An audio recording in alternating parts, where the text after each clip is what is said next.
사무엘하 22장 말씀을 우리 함께 나누겠습니다. 22장은 사무엘 전체에 대한 반응인데, 다시 말해서 다윗의 이 삶에 대해서 하나님께 감사와 찬양을 돌려드리는 것입니다.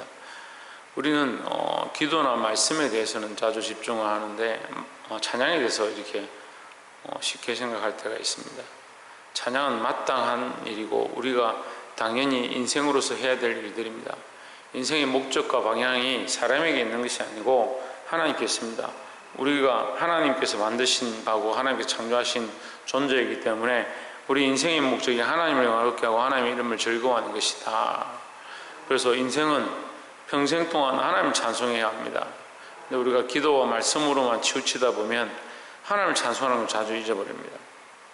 그래서 우리 삶의 목적과 이유가 하나님 찬송하는 것, 하나님을 높이는 데에 늘 맞춰줘야 될 줄 믿습니다.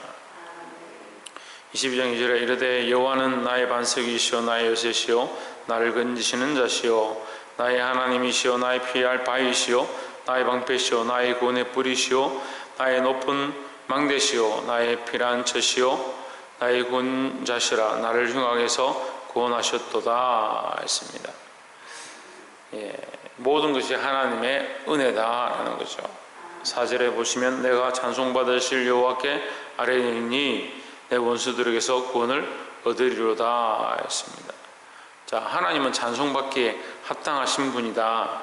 내 삶의 모든 것이 하나님의 은혜다라는 거죠. 우리가 이 하나님께로 돌려드리는 일들을 늘 해야 될 줄 믿습니다. 그리고 인간의 이 습성이 자기가 취하는 걸 좋아합니다.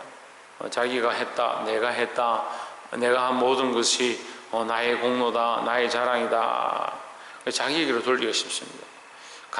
저는 간정을 참 중요하다 생각하고 간정이 교회에 항상 필요하다 생각하고 믿는 자들은 당연히 간정을 해야 된다 생각하는데, 간정의 주체는 하나님입니다.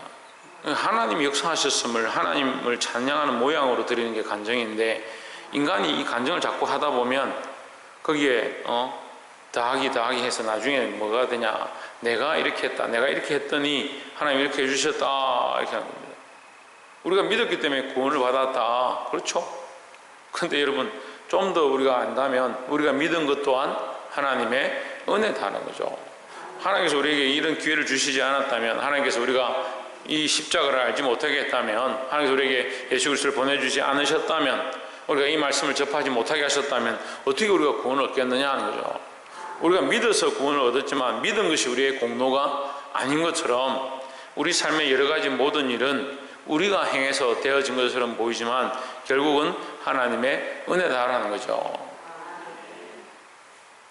6절에 5절 말씀에 사망의 물결이 나를 애우고 불의의 창수가 나를 두렵게 하였으며 6절에 음부의 줄이 나를 두르고 사망의 온물과 내게 이르렀도다 했습니다.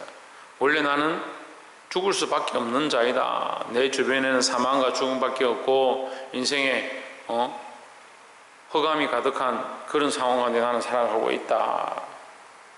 그러면 내 인생은 흑암이 가득하고 죽음이 가득하고 사망이 가득하고 음부의 줄까지 나를 얽매였는데 내가 여기서 나올 방법은 뭐냐? 하나님밖에 없다라는 거죠. 이것이 찬송의 제목입니다. 그러니까 내가 지금 이렇게 살아있는 것, 내가 이렇게 살아가게 된 것, 내가 왕의 자리에 나온 것 또한 하나님의 전적인 은혜다라는 겁니다. 그래서 우리가 첫 번째 나눌 말씀은 구원은 하나님께만 있다라는 거죠. 나의 공로나 어떠한 것으로 되어지는 것이 아니다. 전적인 하나님의 은혜로 되어진 것이다 라는 겁니다. 그러니까 우리는 누굴 찬송하느냐? 하나님을 찬송하는 겁니다. 왜요? 구원받을 수 없는 우리에게, 사망밖에 없는, 업무밖에 없는, 죽을 수밖에 없는 우리에게 구원을 주셨으니까 그 하나님 우리가 영원토록 평생토록 찬송해야 된다라는 겁니다. 7절에 내가 환난 중에서 여호와께 아뢰며 나의 하나님께 아뢰었더니 저가 그 전에서 내 소리를 들으시며 나의 부르짐이 거기에 들렸도다. 8절에 이에 땅이 진동하고 떨며 하늘 기초가 요동하고 흔들렸으니 그의 진노를 인함이로다 했습니다. 그의 진노는 뭐냐? 내게 닥친 이 음부와 사망에 대한 겁니다. 그러니까 내가 지금 환난 가운데 죽을 수밖에 없는 가운데 이 사망 가운데 얽매여서 거기서 망할 것 같은데 하나님이 진노하시고 그 콧김으로 이것을 다 숯불처럼 사르셨다. 왜? 나를 구원하시기 위하여 나를 향한 이 엄부와 사망의 권세에 대해서 하나님이 진노하셨다 이 말이죠. 그러니까 우리의 죽음에 대하여, 우리의 고통에 대하여, 우리의 괴로움에 대하여 하나님 모른 척 하시는 게 아니에요. 하나님 우리를 뭐하기 원하신다? 구원하기 원하신다는 겁니다. 궁극적으로는 하나님 나라까지 우리를 구원해 가기 원하시고 이 땅의 수많은 어려움으로부터 우리를 구원하기 원하신다. 그리고 유일한 구원의 통로는 누구냐? 예수 그리스도로 말미암은 하나님께만 있다라는 거죠. 그래서 우리가 어렵고 힘든 가운데 여러 가지 환난 가운데 사방을 우겨쌈을 당하는 가운데 하나님만 바라보시기를, 구원이 하나님께만 있다는 사실을 늘 찬송하기를 주의 이름으로 축원합니다. 그러니까 찬송은 인정하는 거죠. 그러니까 하나님은 구원이시다, 구원이 하나님께만 있다, 이렇게 인정하는 겁니다. 참 이거 입을 떼는 게 어렵습니다. 우리가 이제 요즘은 뭐 시대가 이렇게 발달하니까 축사에 대해서 잘 하지 않는데 축기, 축사 이렇게 하죠. 약한 것들을 물리치는 이제 주의종들이 하는 귀신을 쫓아내는 일들에 대해서 말씀은 하고 얘기하고 있는데, 우리가 귀신을 쫓아낼 때 그 사람의 권세로 하는 게 아닙니다. 쫓아내는 것은 예수 그리스도의 이름으로 하는 겁니다. 그럼 예수 그리스도의 이름으로 할 때 왜 역사가 나타나느냐? 그리스도의 이름에 구원의 능력이 있기 때문입니다.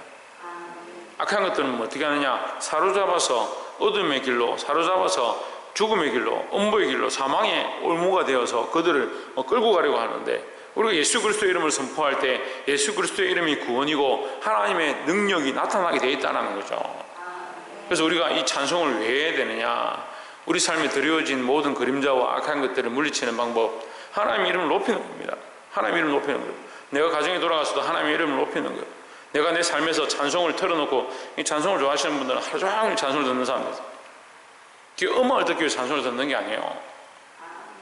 하나님이 구원자시고 하나님이 참 주인이심을 인정하는 것, 그것을 높여드리고 입술로 고백하는 것이 찬송이다라는 겁니다.